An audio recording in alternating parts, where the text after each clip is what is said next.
사무엘하 24장 9절에서 10절 말씀으로서 섰다고 생각될 때 더욱 엎드려라 라는 말씀을 가지고 오늘 말씀을 나눠보고자 합니다. 여러분 인생에서 어떤 경우가 가장 위험했었다라고 기억을 하십니까? 한마디로 말하면 여러분이 가장 위험했다라는 그 시기에 여러분의 상태가 어떤 상태였을 때 가장 위험했다라고 느껴지느냐는 것이죠. 뭐 세상 사람들은 다 그렇죠. 뭐 항상 보면은 사람들이 그 인생을 살다 보면은 뭐 내가 항상 이게 참 정말 이게 위험했다 뭐 아니면은 정말 아슬아슬했다라는 시기가 거의 다 있습니다. 다 있는데 그 시기가 거의 보면은 그 아슬아슬했던 시기라든가 위험했던 시기라든가 뭔가가 참 절망에 빠졌다라는 그 시기에 그 자기의 삶의 기준점에 그 삶의 그 뭐라고 말해야 될까요? 그 삶의 그 상황이죠. 상황은 거의 비슷합니다. 거의 비슷해요. 아슬아슬했던 시기, 뭐 나도 생각지도 않았던 일이 벌어져가지고 나를 당황하게 했던 시기, 요런 그 상황이, 왜 그런 식으로 왔었는가라는 그 상황 거의 비슷한 상황이라는 것이죠. 이 예를 들어가지고 전쟁을 벌이는 군인들에게 이 전쟁을 할 때에 이 상대를 이기기 위해 가장 허술한 시기를 많이 찾죠. 상대를 이기기 위해서 가장 허술하고 무방비 상태를 많이 찾습니다. 그런데 전쟁에서 사람들, 군인들이 가장 무방비 상태이면서도 허술한 시기가 언제인 줄 아십니까? 그 전쟁 영화나 이런 거를 볼 때에 거의 그 시기는 비슷합니다. 물론 경계에 실패하고 이런 것도 있지만 경계에 실패하고 이런 거야 작전관이 이 작전에 실패한 것이기 때문에 그렇다 하지만 군인들 전체가 허술한 경우가 있어요. 그런데 기습 공격을 당하는 경우가 언제인 줄 아세요? 기습 공격을 당하는 경우가 그 전쟁에서 작은 것으로 승리를 이루었을 때야. 작은 것으로 승리를 이뤘을 때에 그 승리의 축배를 들고 있는 그 순간이 가장 허술하다는 것입니다. 작은 승리를 인해 그 승리에 취해가지고 이 우리 전쟁은 우리가 이겼다라고 승리를 확신하면서 거기서 축배를 그러니까 잔치를 벌릴 때 그 순간이 가장 허술하고 또한 적들로 인하여서 가장 대박을 쳐서 이 기습 공격을 당해가지고 무방비로 당할 수가 있는 가장 허술한 시기가 그 시기라는 것입니다. 그게 무슨 말이에요? 세상에 쉽게 말하면 세상에 이런 말이 있죠. 3패인을 너무 일찍 터뜨리지 말라. 3패인을 너무 일찍 터뜨리지 말라. 그러니까 축배를 너무 일찍 다 이루어지지 않은 상태에서 축배를 너무 일찍 터뜨리지 말라라는 것입니다. 이 말이 무슨 말이냐? 내가 작은 목표를 이뤘다든가 또는 자신이 목표하는 지점에 거의 완전히 도착한 게 아니고 거의 도착했을 때에 사람들이 경계나 긴장감이 느슨해진다라는 것입니다. 경계나 긴장감이 느슨해져서 그 느슨해지는 그 틈을 이용해서 오히려 내가 내 대적으로 해서 반격을 당하는 원인이 된다는 것이죠. 그때 반격을 당하게 되면 결국은 뭡니까? 나는 무방비 상태로 그 반격을 그대로 당할 수밖에 없다는 것이죠. 그래서 샴페인을 너무 일찍 터뜨리지 말라. 그리고 또 말하면 승승장구한다고 승리에 취해서 너무 교만하지 말라라는 것입니다. 그래서 이거는 모든 인간들이 거의 비슷비슷한 섭리들입니다. 그래서 고린도서 10장 12절 13절에 보면은 바울 사도가 이렇게 말을 하고 있습니다. 그런즉 선줄로 생각하는 자는 넘어질까 두려워하라. 선줄로 생각하는 자는 넘어질까 조심하라. 물론 해석하는 사람마다 다 다르게 해석할 수 있지만은 저는 오늘 본문 말씀으로 이 말씀을 이렇게 해석해봅니다. 사람들 말아 평안하다. 스스로 만족을 삼고 또 계획된 일이 잘 되고 승승장구하고 이럴 때에 내 마음이나 내 긴장감이 느슨해지고 또한 우리 신앙인들 같은 경우는 내 눈이 오직 하나님만 향하였던 것, 나의 나된 것은 오직 하나님의 은혜로다라는 신앙 고백을 하였던 것, 이 모든 것이 이제는 하나님의 은혜와 하나님께 영광이 아니고 슬슬 누구에게 온다는 거예요? 나에게로 온다는 것입니다. 하나님만 향하던 그 모든 것이 이제는 내가 여기에서 안주하고 싶은 마음이 생긴다라는 것이죠. 이 좋은 예가 있죠. 베라산에 갔었던 베드로와 야고보와 요한이 예수님이 그 구름 속에서 모세와 엘리야의 대화를 나누는 것을 보고서 베드로가 뭐라고 고백했죠? 주여 여기 있는 것이 좋사오니 우리가 초막셋을 짓고 여기서 삽시다. 여기서 삽시다. 그때 하나님의 음성이 뭐라 했습니까? 너희는 내 아들의 말을 들어라. 그게 뭐예요? 베드로와 야고보 요한이 그 뭐예요? 그 순간이 너무나 좋더라는 것이죠. 그러니까 그 자리에서 안주하고 싶었던 겁니다. 그런데 그 순간이 사단이 틈타는 것입니다, 여러분. 그 순간이 우리에게는 약점이 된다는 것이죠. 오직 나의 나 된 것은 하나님의 은혜로다는 신앙 고백에서 나에게 이제 영광이 오게 되고 나를 점점 바라보게 되고 내 힘을 나타내고 싶고 하나님을 향하는 그 모든 목표와 지표와 방향들이 이제는 나를 향하게 되고 세상을 향하게 되고 내 목적을 향하게 되면은 그때부터는 이제 하나님은 뒤로 밀려가게 됩니다. 하나님의 말씀은 한낱 세상에서 베스트셀러 책의 한 구절밖에 되지 않는다는 것이죠. 무슨 말입니까? 하나님의 말씀은 나의 생명이시고 나의 방향을 제시하시고 나의 삶의 모든 지표가 되는 것이 아니고 그냥 지식 속에 한 구절밖에 되지 않는다는 것입니다. 나를 합리화시키기는 한 구절밖에 되지 않는다는 것이죠. 여러분, 저는 이 말씀을 준비하면서 깨달은 것이 있습니다. 뭐냐면은 우리에게 적당한 시련과 고난은 오히려 나로 하여금 긴장감을 주게 하고 또 한 가지 적당한 시련과 고난은 주님과 나와의 관계를 더 돈독하게 만든다라는 것입니다. 그게 왜요? 내가 시련과 고난이 있을 때마다 우리는 어떻게 합니까? 나의 힘을 될 수 있는 것을 의지하게 되죠. 사람마다 다 다르죠. 세상에 있는 사람은 세상의 힘을 의지하게 되고 우리는 뭘 의지하게 되죠? 무릎을 꿇죠. 무릎을 꿇죠. 그리고 두 손을 모으고 그 어느 때보다 간절하듯이 그 어느 때보다 내가 신실하듯이 내가 누구보다 더 하나님께 바로 세워지는 것이 간절하면 주여 믿사오니. 참 이게 뭐 누가 한 사람만 있는 게 아니에요, 여러분. 이거는 누가 한 사람만 있는 게 아니에요. 우리 모두가 다 똑같습니다. 이렇게 말하는 저도 똑같습니다, 여러분. 평소에는 주여 거룩하신 주님, 주님의 나라를 위하여서 주님의 영광을 위해서 이렇게 기도하지만은 나에게 조그만 문제가 있까 내 딸에게 문제가 좀 있으면 어떻게 합니까? 그럼 완전 음성 자체가 달라져 버려요. 그냥 음성 자체가 달라지는 겁니다. 우리가 이게 일이 되는 거예요. 응? 이게 왜 그래요? 우리의 적당한 고난은 오히려 주님과 나와의 관계를 더 돈독하게 만들게 되는 계기가 됩니다. 그런데 내가 편안하다 하면은 그 편안함이 나의 긴장을 늦추게 돼요. 그리고 주님의 찾을 것을 세 번 찾을 걸 두 번 찾게 되고 두 번 찾을 걸 한 번 찾게 되고 한 번 찾을 걸 아예 안 찾게 되고 어떤 사람은 세 번 찾을 걸 한 번도 안 찾게 되는 것이죠. 그냥 편안하게 잘 되고 있는데 뭘? 여러분 이게 우리의 모습입니다. 실제로 누굴 말하면 이거 뭐 다 똑같은 우리의 모습이에요. 오늘 본문을 보면 다윗이 보수가 있는데 이 다윗은 이스라엘에서 정말 위대한 사람이죠. 왕들에서 위대한 사람입니다. 그 수천 년이 지난 이스라엘 후손들이 그 예수님 시대의 신약에 와서도 그들이 그 구하는 그 나라가 뭐예요? 바로 다윗의 나라였습니다. 그만큼 막강하고 다윗은 위대한 왕이었습니다. 제가 이런 말을 요즘에 제가 다윗에 대해서 자꾸 이렇게 설명을 하면서 다윗은 이런 사람이었습니다 라고 하니까는 이제 우리들 관계에서 이러더라고요. 다윗이 정말 착하고 어인이고 정말 하나님과 붙드는 줄 알 때만 다윗 똑같은 인간이됩니다 라고 누가 말을 하더라고요. 이거 맞아요. 다윗은 똑같은 사람이에요. 그래서 오늘도 똑같은 말을 그 말씀 내용입니다. 오늘도 똑같은 내용이에요. 오늘 다윗이 그 말씀을 보고서 오늘 우리가 깨달아야 될 게 하나가 있습니다. 다윗도 우리가 똑같은 인간이지만은 똑같은 사람이었지만은 하나님께서 그를 세우실 때는 이스라엘의 가장 위대한 왕으로 세우셨습니다. 그리고 또 한 가지 다윗의 그 후손들로 하여금 유대에 계속해서 그 왕권이 이어지는 그런 어마어마한 축복을 받은 사람입니다. 그런데 그 다윗이 어떻게 해서 그렇게 할 수 있었을까요? 다윗은 하나님과의 관계가 특별한 사람이었습니다. 다윗이 정말 적들과 많은 전쟁과 또 많은 대적들과 상대를 할 때는 늘 긴장하는 사람이었죠. 그 긴장의 끈을 놓칠 수가 없었어요.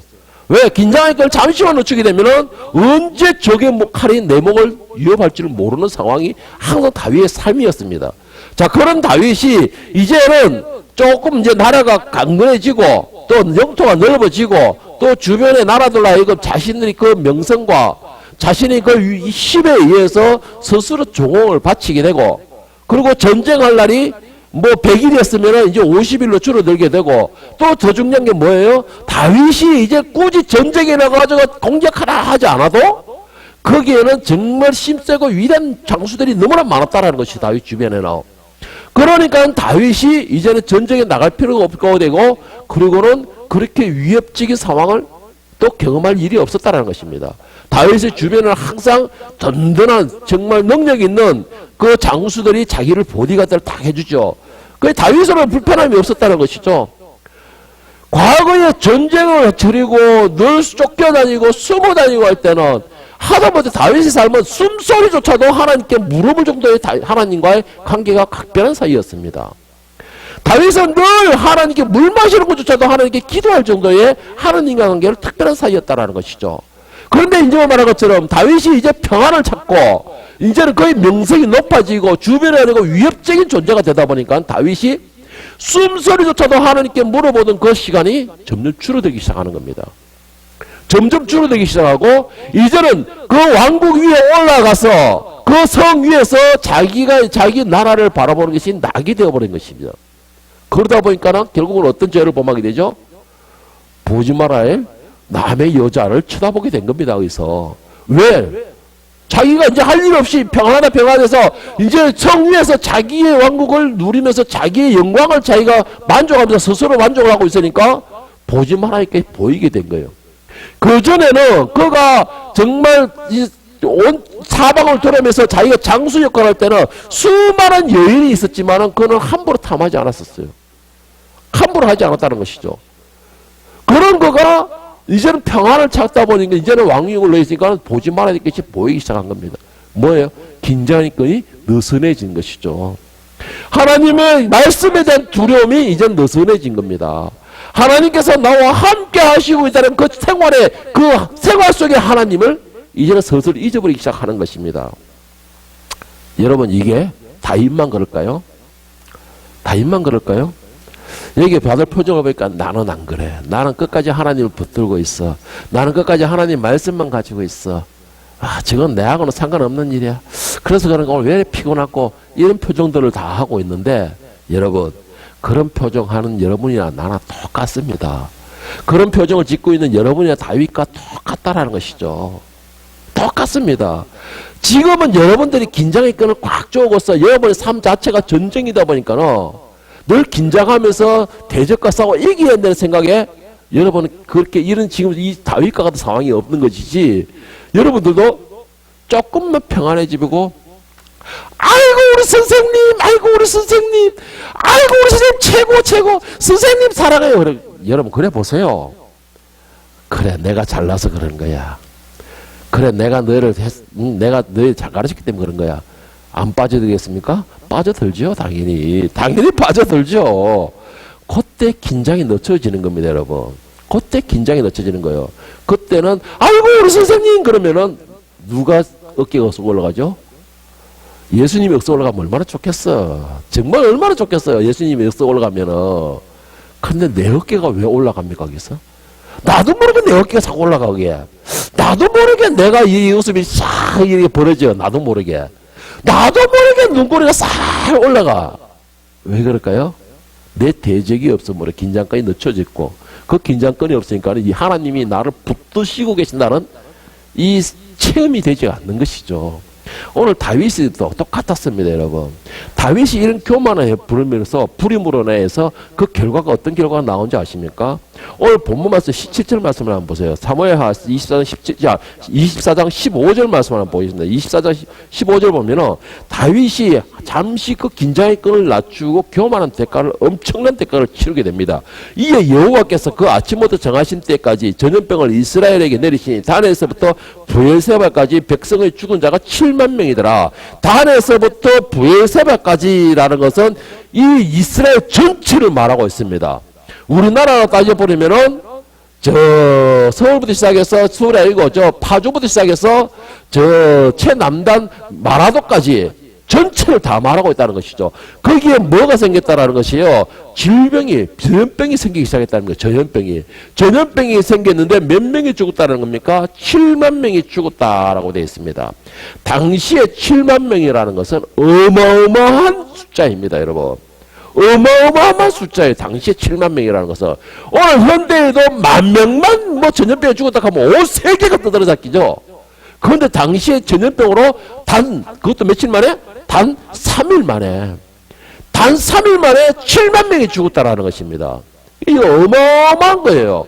다윗이 잠시 열심히 하나님과의 긴장을 갖추고 하나님 관계 형성할 때는 이런 일이 없었는데 잠시 느슨해지고 나의 나된 것은 하나님의 은혜로다가 아니고 나의 나된 것은 나의 능력과 나의 힘이고 내 능력과 힘이 세다 보니까 저들이 와서 다 절을 하고 내 이름만 가지고도 저들이 들르르 떤다라는 그러한 교만에 들어가게 된 거예요. 여러분 뒤에서 또 심각한 게 하나 있습니다.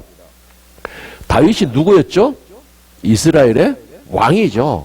왕입니다. 왕이면은 그 왕을 바라보는 사람이 수십만 수백만이 됩니다. 왕이 교만하니까는 백성들은 어떻게 될까요? 왕을 보고 따라가게 된 겁니다. 왕을 보고 따라가는 거예요. 왜? 다윗은 지도자이기 때문에. 오늘 여러분들의 모습을 보고서 여러분들의 자녀들이 따라간다는 걸 기억하시길 바랍니다. 여러분들의 언행을 보고서 여러분들의 생각을 보고서 여러분들의 생각은 모른다고 생각하죠. 근데 여러분들의 생각을 보고 여러분들의 자녀들이 그것을 배워가는 겁니다. 경험해보고 오신 분들은 경험을 해봤을 거예요. 여기서 있는 사람들은 뭐 짧게는 1년을 해봤고 뭐 길게는 몇 년씩은 다 해본 사람이고 아이들 다 만나봤을 거예요. 여러분들의 습성을 아이들이 그걸 보고 따라갑니다. 오늘 이스라엘 백성들이 다윗을 보고 다윗이 교만함으로 인해서 그 백성들도 교만에 빠지게 된 거예요. 그 결과가 오늘 하나님 앞에 진노로 사게 된 겁니다. 그리고 15절의 말씀처럼 7만 명이라는 어마어마한 숫자가 결국 희생하게 되는 것이죠. 자, 여러분, 그러면 제가 다윗이 긴장의 끈을 놓쳤다라고 했는데 과연 다윗이 무엇을 긴장할 것을 낮췄으면 또 무엇이 교만했을까요? 다윗이 긴장의 끝을 나눈 것은 바로 교만한 것입니다. 뭘 교만했을까요? 오늘 본문에서 24장 1절부터 4절까지를 다 같이 한번 보겠습니다. 다윗이 뭘 교만했는가? 24장 1절부터 4절에 보면은 여호와께서 다시 이스라엘을 향하여 진노하사 그들을 치시려고 다윗을 격동시키사. 자, 이스라엘을 향하여 진노하사라는 것은 방금 제가 말씀드린 것처럼 다윗이 교만하고 느슨해짐으로 이스라엘 백성들도 똑같아졌다는 겁니다. 증거가 다윗을 격동시키사 가서 이스라엘과 유다의 인구를 조사하라 하신지라. 이에 왕이 그 곁에 있는 군사령과 요압에게 이르되 너는 이스라엘 모든 지파 가운데로 다니며 이제 단에서부터 브에세바까지 인구 조사를 하여 백성의 수를 내게 보고하라 하니 요압이 왕께 아뢰되 이 백성이 얼마든지 왕의 하나님 여호와께서 100배나 더하게 하사 내 주 왕의 눈으로 보게 하시기를 원하나이다. 그런데 내 주 왕은 어찌하여 이런 일을 기뻐하시나이까 하되 왕의 명령이 요압과 군대 사령관을 재촉한지라. 자, 여러분, 다윗이 지금 누리고 있는 이 영광과 평안과 신과 권력과 명예와 물질을 다 누가 어떻게 해서 누리게 됐을까요?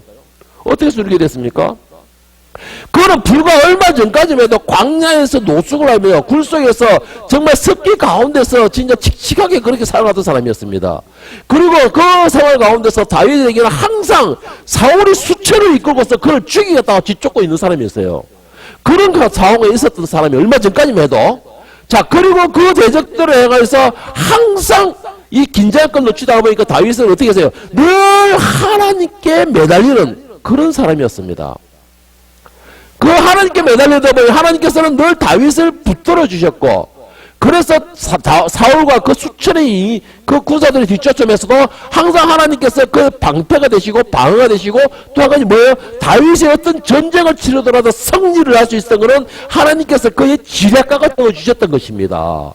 지략가가 되어주셨던 것이고, 다윗이 왕권을 회복하기 위해서 설치 때는 하나님께서 항상 성공장이 되어주셨어요. 그 좋은 예가 있잖아요. 하나님, 내가 저 블레셋 설창하여 올라갈까요? 올라가라! 내가 앞서가리라. 또 왔습니다. 또 올라갈까요? 이번에는 바로 나가지 말고, 너희가 가에 숨어 있다가, 뽕나무 위에서 내 발자국 소리가 다다다다 들리면 그때 나가라! 내가 먼저 나갈 것이다. 모든 전쟁에서 하나님이 지혜가가 되셨어요. 그리고 선봉장이 되어 주셨습니다. 왜 그랬을까요? 다윗은 그때까지만 해도 아까 말씀드린 것처럼 숨소리조차 하나도 하나님께 물어보고 하나님께 기도하는 사람이었습니다. 그렇게까지 하나님을 의지하고 하나님과 함께 하다 보니 하나님께서 늘 그를 붙들어 주셨던 것이죠. 그를 인도하셨던 것입니다. 그런 다윗이 지금 이제는 평안을 찾다 보니까는 어떻게 해요? 하나님 앞에 매달릴 일이 없었던 것이죠. 나의 나된 것은 하나님의 은혜로다라고 하면서 이 영광과 이 평안을 주셨음에도 감사합니다라고 하나님께 매달리고 늘 감사의 기도를 하였다면은 오늘 본문의 내용은 없었을 거죠. 오늘 본문의 내용은 없었을 거예요.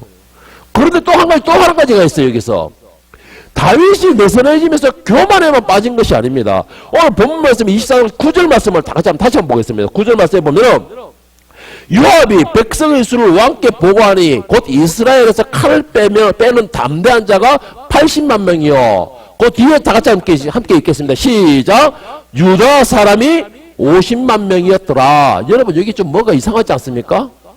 뭔가 좀 이상하지 않아요? 자, 이스라엘에서 칼을 빼는 담대한 자가 몇 명? 80만 명이요. 그 다음에 유다 사람이 50만 명이요. 왜 분리됐을까요? 이스라엘은 12지파죠? 그러면은 단에서부터 브엘세바까지 가면은 12지파가 충돌하는 130만이 나와야 정상이죠? 그런데 이거를 어떻게 하고 있습니까, 지금? 이스라엘의 인구가 군대가 몇 명이요? 유다 군대가 몇 명이다 라고 했습니다. 왜 그랬을까요? 왜 그랬을까요, 여기서? 다윗이 어느 지파 사람이죠? 유다 지파 사람입니다. 다윗이 유다 지파 사람이에요.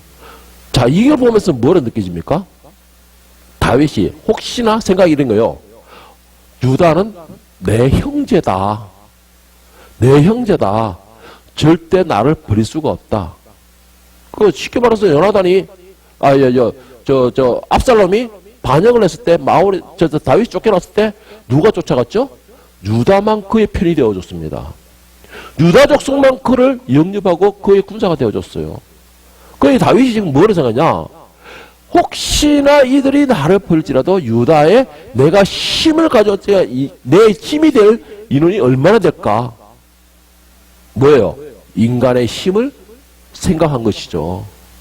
인간의 능력을 계산한 것이죠. 다윗이 지금까지 어떻게 여기까지 왔습니까? 하나님의 은혜로 여기까지 왔어요. 그가 능력이 있어서 그랬을까요? 그가 군사가 많아서 그랬을까요? 그를 따르는 군사는 400명이었습니다. 그 400명 가지고 이스라엘을 차지한 겁니다. 다윗은. 그 다윗의 능력으로는 그렇게 될 수가 없는 것이죠. 다윗이 광야에 쫓아낼 때도 유다 사람들, 자기가 의지하는 유다 사람들 그걸 돌아봤냐? 아니죠. 그와 함께하는 무리는 400명이었다 했습니다. 그 400명 가지고도 한 족속을 이긴 사람이 다윗입니다. 여기까지 인도하시면 누굽니까? 하나님이시죠. 그런데 그가 느슨해지고 긴장하고 평안하다니까는 이제는 뭘 배워? 하나님만을 바라보고 하나님만 붙들고 하나님만을 의지하던 하나님께만 매달리던 다윗이 사람의 힘을 의지하게 되는 겁니다. 이제는 사람의 능력을 보게 됐다는 것이죠. 긴장이 끌어주고 하나님과의 관계를 형성하고 하나님과 대화 나눌 그 공간이 그 시간이 줄어드니까는 하나님만 바라보는 그 눈이 사람을 보게 되는 겁니다. 여러분 꼭 명심하기 바랍니다. 평안하든 내가 힘들든 내가 어렵든 내가 고통스러워 있든 하나님을 찾던 그 하나님을 찾던 그 마음이 내가 평안하다 해도 내가 내가 특별한 기도 제목이 없다 하더라도 내가 특별한 고통이 없다 하더라도 하나님을 찾을 때에 그 평안함이 유지가 되는 것입니다. 그 평안함이 유지가 되는 거예요. 사람들이 내가 좀 평안하면 기도할 게 없다 그러는데 여러분 기도할 게 없다는 그 자체가 뭐예요? 이제 하나님 도움 필요 없습니다. 이 말입니다. 오늘 다윗의 내용이 그거잖아요. 내가 평안하고 신과 권력과 명성이 다 있다 보니까는 이제는 하나님만 바라보는 것이 이제는 내 눈을 바라보고 내 힘을 바라보게 되는 겁니다. 유다 지파의 교주가 바로 그걸 의미하는 거 아닙니까? 여러분 우리에게 고난과 고통이 오는 것을 감사할 수 있게 바랍니다. 때로는 시련이 오는 것을 감사할 수 있게 바랍니다. 내가 시련이 오고 고통이 오면은 그것으로 인하여 내가 하나님을 더 붙들게 되잖아요. 여러분 엘리야를 보세요. 엘리야는 어떻게 했습니까? 능력을 해고도 조금 시련과 고통이 오니까는 왜 나에게 이렇게 되죠. 나는 하나님을 붙들었는데 왜 나에게 저 이방인 이세벨은 나를 죽이려 합니까? 그런데 만약에 그런 능력을 행하고 정말 850대 1로 싸워 이기고 3년 반 동안 비가 내리졌던 그 마른 하늘에 갑자기 천둥 번개같이 폭풍이 벌어지고 그런 능력이 있다고 하면 그런 능력이 있는데 이세벨이 만약에 그걸 죽이겠다고 덤벼들지 않았으면 엘리야는 어떻게 했을까요? 엘리야도 인간인데 다윗이나 지나 내나 니나 똑같아지지 않았을까요? 그런데 엘리야를 죽이겠다고 이세벨이 덤벼드니까는 하나님께 따지는 것도 기도니까 어쨌든 간에 왜 그거 하는 것도 다 그것도 기도니까 나에게 긴장이 오니까는 결국 하나님 붙들게 되잖아요. 여러분 여러분에게 작은 연단이 온다 그러면 그것으로 감사하세요.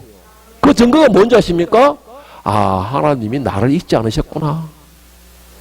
나에게 작은 시련이 온다. 할렐루야 하십시오. 왜? 나에게 더 활동하게 한다. 긴장의 끈을 가지고 이제 나에게 시련이 온다. 그러면 나를 막 움직이게 하기 위한 정말 하나님 붙들게 하기 위한 하나님께서 나를 채찍질 하시는구나. 할렐루야잖아요. 감사해줘야죠. 그때는 오늘 다윗이 그게 안 됨으로 인하여서 결국 긴장의 끈을 늦추게 됐고 그 긴장의 끈을 늦추는 것이 결국은 나의 영광을 나타내는 교만을 나타내게 됐고 그 교만이 결국은 뭐예요? 사람을 의지하게 만드는 것이죠. 데살로니가전서 5장 3절에서 8절을 보면 사도 바울이 우리에게 이렇게 권면하고 있습니다.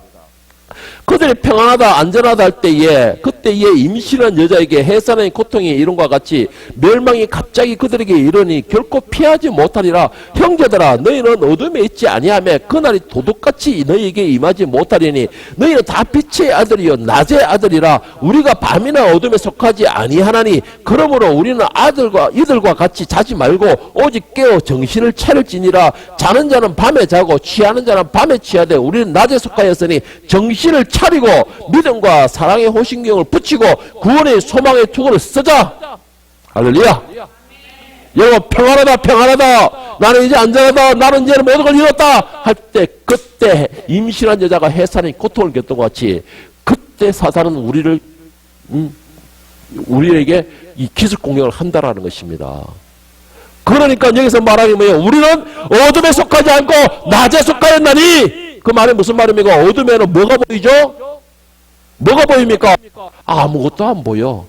그 말은 무슨 말입니까? 적이 나를 쳐들어오는 것도 안 보인다는 것입니다. 안 보인다는 것이죠. 그런데 우리는 어디 속았다? 낮에 속하였으니 낮에 속하였다는 것은 모든 것을 볼 수가 있다. 낮에 속하였다는 것은 옳고 그름을 판단할 수가 있다. 낮에 속하였다는 것은 내가 빠질 구덩이를 피해갈 수가 있다. 이 말인 겁니다. 어둠 속에서 내 앞에 함정이 있던 내 주변에 죽을 칼날이 있던 그걸 못 보죠. 그러면 그게 지나가고 죽는 겁니다. 그런데 우리는 낮에 속하였으니 밤에 자는 자들은 밤에 자고 일하는 자는 낮에 열심히 일을 하라는 것입니다.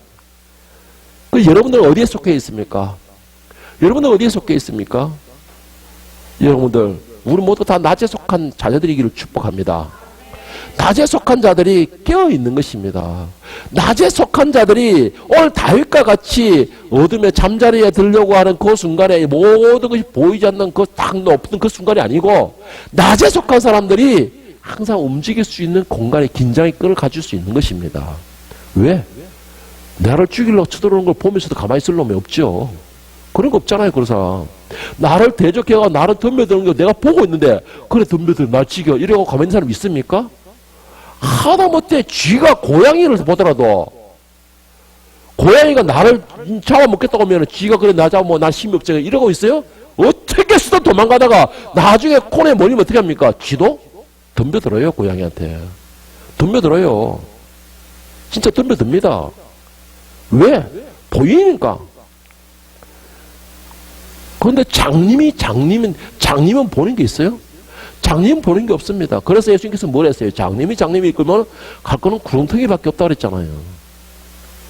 오늘 여러분과 저는 낮에 속한 자리로 여러분들은 무장할 수 있기를 축복합니다. 항상 긴장할 수 있기를 간절히 축복합니다. 그런 사람들이 내가 평안하다가 계속 평안하다가 될 수 있는 겁니다. 그런 사람들이 긴장의 끈을 낮추지 않고 낮에 속한 사람들이 내 대적 사탄이 나를 덤벼들고 사탄이 나를 유혹할지라도 내가 이길 수 있는 거예요. 어떻게? 낮에 속하였으니 내가 이 일을 하니까 나의 주인이 누구죠? 일을 시킨 분이 누구죠? 주님이시잖아요. 일을 시키신 분이 주님이잖아요. 그러면 그 주님께서 일꾼을 보호해 주는 건 당연한 거예요. 그건 당연한 겁니다. 주님이 일을 시킨 주인이 일꾼들에게 먹을 것을 주는 건 당연한 거예요. 그렇잖아요. 일 시켜놓고 월급 안 받아요? 다 받잖아요. 왜 그렇습니까? 일을 시켰기 때문에. 정말 참된 주인은 자기 일꾼에 대한 것에 모든 걸 책임을 집니다. 그런데 그들이 퇴근하고 집에 가서 자고 있을 때 누가 책임집니까? 자기가 책임을 져야지. 그렇잖아요. 도덕과 강도가 낮에 합니까? 밤에 해요. 보이지 않을 때에. 왜 당합니까? 힘이 있든 없든? 모르니까, 안 보이니까. 오늘 여러분과 저는 낮에 속한 분이 되길 축복합니다. 그리고 또 한 가지, 잘 되고 있습니까? 여러분 평안합니까? 더욱 긴장하시기 바랍니다. 감사하시기 바랍니다. 그 순간에 가장 위험해요. 경험했죠? 진짜 경험했죠? 모든 사람들 선생님, 모든 어머니들이 우리 선생님 대단해요. 내가 진짜 늘 신나가지고 한 학기 잘 지냈지. 그 순간에 뒤통수를 탁 맞아봤잖아요. 그 순간에 믿었던 사람들한테 뒤통수 맞았잖아요. 내가 왜 그랬습니까? 오늘 다윗과 똑같잖아. 다윗과 똑같잖아요. 그런데 여러분, 우리가 한 가지 또 배울 게 있습니다. 뭔지 아십니까? 10절 말씀을 같이 보겠습니다. 다윗이 백성을 조사한 후에 그의 마음의 자체가여 다윗이 여호와께 아뢰되 내가 이 일을 행함으로 큰 죄를 범하였나이다. 여호와여 내가 심히 미련하게 행하였나이다. 여러분, 우리는 넘어질 수 있어요. 때로는 엎어져가 울 수도 있습니다. 그러나 일어서길 바랍니다. 내가 아니요. 나를 손잡고 있던 어머니의 손잡고 아버지의 손을 잡고 일어나시기를 축복합니다. 그리고 용서를 구하시기를 바랍니다. 그러면 우리 아버지시는 아무리 정의와 공의와 심판의 하나님일지라도 그보다 더 앞선 게 뭐죠? 사랑의 하나님이시라는 것이죠. 마지막으로 말씀을 정리하겠습니다. 라이프 오브 파이라는 영화가 있습니다. 여러분 안 봐서 그 우리 스타일이 아니라서. 라이프 오브 파이라는 그 영화가 뭐냐면은 인도의 한 소년이 배를 타고 가다 풍랑을 만나게 됩니다. 그래가지고 배가 난파를 하게 되죠. 그래서 어떻게 해서든 구명보트에 타게 됩니다.